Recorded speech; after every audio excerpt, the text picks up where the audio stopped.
जैसे कि आप सभी जानते हैं, सच की हमेशा जीत होती है और हमारी एक छोटी सी प्रयास आप तक बड़ी खबर पहुंचाती है। तो स्वागत करते हैं आप सभी का STS न्यूज़ चैनल पर। आगे बढ़ने से पहले आप इस वीडियो को लाइक और चैनल को सब्सक्राइब जरूर कर ले और साथ में बेल आइकन भी प्रेस कर ले। चलिए बढ़ते हैं खबरों की। बता दें, देश को नया संसद भवन मिल गया। इस बीच नए संसद भवन के साथ ही एक और शब्द ही काफी चर्चा में हुई। वो शब्द है सेंगोल। सेंगोल को नए संसद भवन में लोकसभा स्पीकर के आसन के पास प्रधानमंत्री नरेंद्र मोदी ने स्थापित किया है। इसमें हमें कई चीजें समझने की जरूरत है। पूरे विश्व में, खासकर पश्चिम में, हम देखते हैं कि वो अपने पुराने धरोहर को संजो कर रखते हैं। आइसलैंड का बिल्डिंग 930 में बना था और आज भी वो चल रहा है। उनको इस पर बहुत ही गर्व होता है। ब्रिटेन के पार्लियामेंट को 200 साल से ऊपर हो गए, इसको भी देखकर उन्हें गर्व होता। हालांकि पहले भी वो बिल्डिंग थी, लेकिन 1834 में वो जल गई थी तो दोबारा वहीं बना गया। पहलवान बजरंग पुनिया को दिल्ली पुलिस ने हिरासत में लेने के बाद मयूर विहार थाने में रखा हुआ है। बता दें कि आज सुबह लगभग 11:30 बजे जंतर मंतर पर उन्हें गिरफ्तार किया गया और इस तरह से पहलवानों को नए संसद भवन की तरफ कूच करना शुरू किया था, क्योंकि वहां पर पहलवानों द्वारा महिला पंचायत का आयोजन किया गया था। वहीं दिल्ली पुलिस ने उन्हें रोकने की हिदायत दी और ये भी बताया कि आज नए संसद भवन का उद्घाटन समारोह है, इसलिए सुरक्षा की दृष्टि से किसी को भी वहां जाने की इजाजत नहीं। लेकिन तमाम पहलवान आगे बढ़े और उन्हें बैरिकेडिंग की 3 लेयर तोड़ दी। प्रधानमंत्री नरेंद्र मोदी ने रविवार को संसद के नवनिर्मित भवन का उद्घाटन किया। इससे पहले पीएम मोदी द्वारा यहां पे लोकसभा में अध्यक्ष के आसन के ठीक पास ऐतिहासिक राजदंड सेंगोल को स्थापित किया। संसद भवन के उद्घाटन के बाद पीएम मोदी नए संसद के अंदर लोकसभा में पहुंचे, जहां उन्होंने विशेष स्मारक डाक टिकट और 75 रुपये का सिक्का भी जारी किया। इस दौरान विभिन्न दलों के साथ और गणमान्य नागरिक भी मौजूद रहे। दिल्ली के मुख्यमंत्री अरविंद केजरीवाल ने रविवार को लोकनायक जयप्रकाश नारायण अस्पताल में भर्ती दिल्ली सरकार के पूर्व मंत्री सत्येंद्र जैन से मुलाकात की। सत्येंद्र जैन के यहां पे दरबार में लगातार खराब सेहत के चलते कोर्ट ने उन्हें 6 सप्ताह की बेल दी है। सत्येंद्र जैन को शीर्ष अदालत से जमानत मानवीयता के आधार पर मिली है। ईडी के वकील ने जैन की जमानत का विरोध किया था, लेकिन पूर्व मंत्री के वकील अभिषेक मनु सिंघवी ने अदालत से कहा था कि उन्हें के हालत को देखते हुए कम से कम मानवीयता के आधार पर जमानत दे दीजिए। पहलवानों के खिलाफ दिल्ली पुलिस के एक्शन के बाद सियासत गरमाने लगी है। राहुल गांधी, प्रियंका, मल्लिकार्जुन खड़गे ने ट्वीट कर पहलवानों का समर्थन किया, साथ ही पुलिसिया कार्रवाई की निंदा की है। वहीं अब खबर है कि किसान नेता राकेश टिकैत भी पहलवानों के समर्थन में आगे आए हैं। टिकैत गाजियाबाद बॉर्डर पर अड़ गए हैं। यहाँ से टिकैत ने कहा है कि पहले खिलाड़ियों की रिहाई, फिर होगी बॉर्डर से विदाई। उन्होंने कहा है कि पहले खिलाड़ियों को छोड़ा जाए या फिर हमें भी गिरफ्तार किया जाए। असल में राकेश टिकैत अपने समर्थकों के साथ दिल्ली में दाखिल होने की कोशिश कर रहे हैं, लेकिन पुलिस उन्हें रोक रही है। आयकर अधिनियम के तहत करदाताओं को पैन तथा आधार कार्ड लिंक होना अनिवार्य है। इसके अभाव से करदाताओं को अनेक सुविधाएं से वंचित होना पड़ेगा। साथ ही पैन नंबर भी निष्क्रिय हो जाएगा। पैन आधार लिंक करने की अंतिम तिथि 30 जून है, जिसके लिए करदाता सजग होकर अपना आधार पैन कार्ड लिंक करवाएं।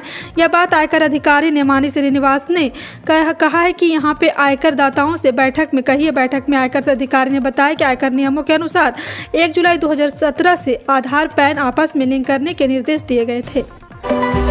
हिंसाग्रस्त मणिपुर में हालात सामान्य नहीं हो रहे। एक बार फिर राज्य के अलग अलग इलाकों में विद्रोही और सुरक्षा बलों के बीच मुठभेड़ हुई।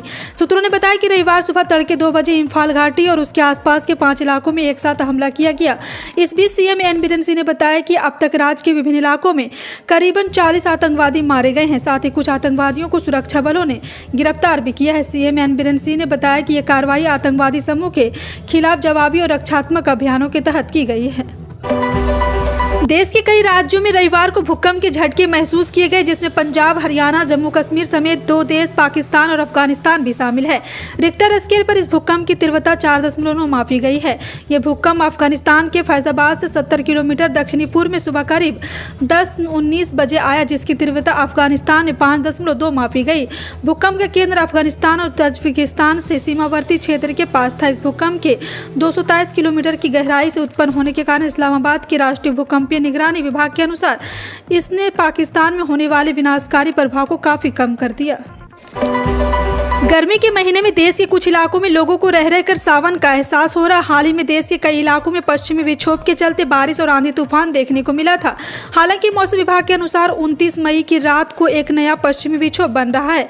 ऐसे में उत्तर पश्चिमी भारत में एक बार फिर बारिश और आंधी तूफान की संभावना जताई गई है। साथ ही राजस्थान के कई जिलों में अगले 24 घंटे में बारिश और तेज अंधड़ की चेतावनी जारी की गई है। पीएम नरेंद्र मोदी ने रविवार को नए संसद भवन की विधि विधान के साथ उद्घाटन किया। इस उद्घाटन में कई दलों के नेता शामिल हुए, जबकि कई विपक्षी पार्टियों ने इस समारोह में दूरी बनाए रखी। एनसीपी प्रमुख शरद पवार उन नेताओं में शामिल है जो इस मौके पर उपस्थित नहीं रहे। शरद पवार ने नए संसद भवन के उद्घाटन को लेकर अपनी प्रतिक्रिया दी है। उन्होंने कहा है कि अच्छा हुआ कि मैं नहीं गया। शरद पवार ने नए संसद भवन के उद्घाटन के दौरान जिस तरह से हवन किया गया, बहुधार्मिक प्रथाओं को आयोजन हुआ और सेंगोल लाया गया, इसे लेकर भी टिप्पणी की है। अहमदाबाद के नरेंद्र मोदी स्टेडियम में इंडियन प्रीमियर लीग और ज्वाइंट और चेन्नई सुपर किंग के बीच खेले जाने वाले फाइनल से पहले जिस एक खिलाड़ी की सबसे ज़्यादा जोर शोर से चर्चा चल रही वो शुभमन गिल है।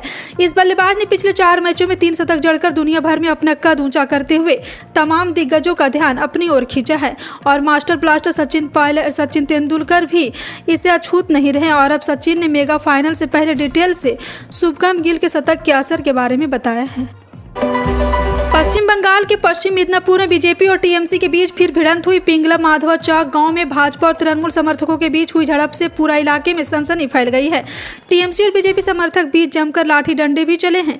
बताया जा रहा है कि दोनों पक्षों में कम से कम 16 लोग घायल हो गए। इस घटना के बाद पिंगला इलाके में तनाव है और माधवा चौक इलाके में भारी संख्या में पुलिस बल की तैनाती की गई है।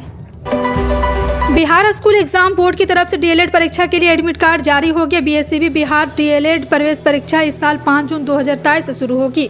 इस प्रवेश परीक्षा के लिए आवेदन करने वाले कैंडिडेट ऑफिशियल वेबसाइट पर जाकर एडमिट कार्ड डाउनलोड कर सकते हैं। बिहार डीएलएड एंट्रेंस एग्जाम में शामिल होने से पहले गाइडलाइन को अच्छे से चेक कर लें। बंगाल में कुर्मी आंदोलन को लेकर आदिवासियों के विभिन्न संगठनों में घमासान मचा हुआ है। राज्य के कुल 14 संगठन ने शनिवार को बांकुड़ा स्थित राधा अकादमी में एक सम्मेलन में United Forum of All Tribal Organisation of West Bengal नामक एक संयुक्त मंच बनाने के लिए एक साथ आए।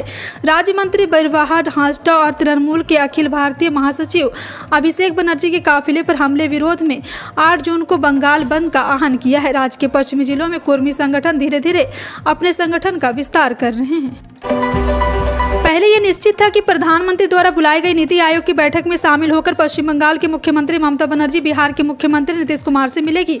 बंगाल के मुख्यमंत्री दिल्ली से सीधे पटना जाएंगे। यह बैठक शनिवार को दिल्ली में हुई है, लेकिन ममता बनर्जी समेत 11 मुख्यमंत्री बैठक में शामिल नहीं हुए। हालांकि ममता बनर्जी के दिल्ली न जाने पर भी उनके पटना जाने की योजना में कोई बदलाव नहीं आ रहा है। वो 12 जून को पटना में विरोधी दल की बैठक में शामिल होगी। राज्यसभा के उपसभापति हरिवंश रविवार को नए संसद भवन के उद्घाटन को लेकर नए उद्घाटन को एक ऐतिहासिक क्षण बताते हुए कहा कि यह अमृतकाल में लोकतांत्रिक भारत के लिए प्रेरणा का एक स्रोत सिद्ध होगा। देश की सर्वोच्च पंचायत का नया केंद्र बनने जा रहे इस भवन के लोकसभा कक्ष में आयोजित उद्घाटन समारोह में उपस्थित सांसद और गणमान्य अतिथियों का स्वागत करते हुए श्री हरिवंश ने कहा है कि यह बड़ी खुशी की मौका है कि नए संसद भवन का निर्माण 2.5 साल से भी कम समय में पूरा किया गया है। उन्होंने देश की सांस्कृतिक विरासत और आधुनिक प्रौद्योगिकी के सुंदर संगम से संयुक्त भवन निर्माण के प्रस्ताव को मूर्त रूप देने का प्रधानमंत्री नरेंद्र मोदी का आभार भी व्यक्त किया। मुंबई की एक सेशन कोर्ट ने पति पत्नी के अलग होने के बाद गुजारा भत्ता दिए जाने के दावे को लेकर एक बड़ा फैसला सुनाया है। कोर्ट ने महिला के अंतरिम गुजारा भत्ता देने के मामले में राहत देने से इनकार कर दिया। ट्रायल कोर्ट ने इस बारे में आदेश दिया था कि महिला अपने पूर्व पति से ज़्यादा कमाती, इसलिए उसे गुजारा भत्ता नहीं मिलेगा। ट्रायल कोर्ट के आदेश के बाद महिला ने सेशन कोर्ट में याचिका दी। सेशन कोर्ट ने भी इस आदेश को बरकरार रखा। कोर्ट ने कहा है कि महिला की इनकम अपने पूर्व पति से 4 लाख रुपये ज़्यादा है। शनिवार को अबू धाबी में आईफा 2023 अवार्ड सेरेमनी में ऋतिक रोशन ने फिल्म विक्रम वेधा के लिए best actor in leading role का खिताब जीता है। अवार्ड फंक्शन को विक्की कौशल होस्ट कर रहे थे। ऋतिक रोशन के अवार्ड जीतने के बाद विक्की ने उनसे स्टेज पर डांस करने की रिक्वेस्ट की है। इसके बाद ऋतिक रोशन के स्टेज पर फिल्म का होना प्यार है गाने के एक पल का जीना कर हमारे हु का स्टेप करके दिखाया है और इससे जुड़ा वीडियो सोशल मीडिया पर भी सामने आया है। रूस और यूक्रेन के बीच महायुद्ध थमने का नाम नहीं ले रहा। इस बीच कीव के रक्षा खुफिया विभाग ने दावा किया है कि रूसी सेना युद्ध को और भड़का सकता है।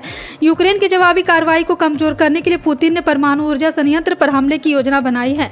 साथ ही साथ आपको बता दें कि यूक्रेन की रक्षा खुफिया ने दावा किया है कि रूस जापोरिज्जा में अपने नियंत्रण में एक परमाणु ऊर्जा संयंत्र में बड़े पैमाने पर उकसावे की साजिश रच रहा है। कि उन्हें कहा है कि क्रेमलिन यूक्रेन की जवाबी कार्रवाई को बाधित करने का लक्ष्य बना रहा है। राशन कार्ड धारकों के लिए बड़ी खबर है, उन्हें राशन कार्ड के जरिए मुफ्त राशन का लाभ मिलेगा। इसी बीच कुछ राशन कार्ड धारकों को बड़ा झटका लगा। दरअसल हेमंत सरकार की ओर से राज्य खाद्य सुरक्षा योजना के तहत कई जिलों में गरीबी रेखा से नीचे जीवन यापन करने वाले लोगों को राशन कार्ड बनाए गए थे। हालांकि उन्हें दिसंबर से सुविधा का लाभ नहीं दिया जा रहा है। राज्य सरकार द्वारा कई जिलों में ग्रीन राशन कार्ड धारकों को खाद्यान्न आवंटित करने के लिए अपनी ड्यूटी पूरी करने की, लेकिन ऑनलाइन गेटवे में विकल्प नहीं खुलने के कारण अभी तक वही राशन कार्ड धारकों को दिसंबर से लेकर अप्रैल तक के अनाज का वितरण नहीं किया गया है। भारत में एक दिन में कोरोना वायरस के संक्रमण के 403 नए मामले सामने आने के बाद देश में अब तक संक्रमित लोगों की संख्या बढ़कर 4,49,89,744 हो गई है। वहीं उपचाराधीन मरीजों की संख्या घटकर 4,972 रह गई। केंद्रीय स्वास्थ्य मंत्रालय की ओर से रविवार सुबह 8 बजे और अद्यतन आंकड़ों के मुताबिक कोविड-19 से 5 और मरीजों की मौत के बाद देश में कोरोना वायरस संक्रमण से जान गंवाने वाले लोगों की कुल संख्या 5,31,864 हो गई है। इस हफ्ते सोने चांदी के दाम में गिरावट देखने को मिली। India bullion and jewellers association की वेबसाइट के अनुसार सराफा बाजार में इस हफ्ते की शुरुआत यानी 22 मई को सोना 60,760 रुपये पर था, जो अब 27 से 28 मई को 60,142 रुपये प्रति 10 ग्राम पर आ गई। यानी इस हफ्ते इसकी कीमत 618 रुपये घटी है। फिलहाल आपका इन सभी खबरों पर क्या कहना है, कॉमेंट सेक्शन में टाइप करके जरूर बताएं। इसी तरह के पल पल की अपडेट जानने के लिए जुड़े रहें आप अपने NTS न्यूज़ चैनल से। मिलते हैं अगली बड़ी खबर में, तब तक के लिए जय हिंद।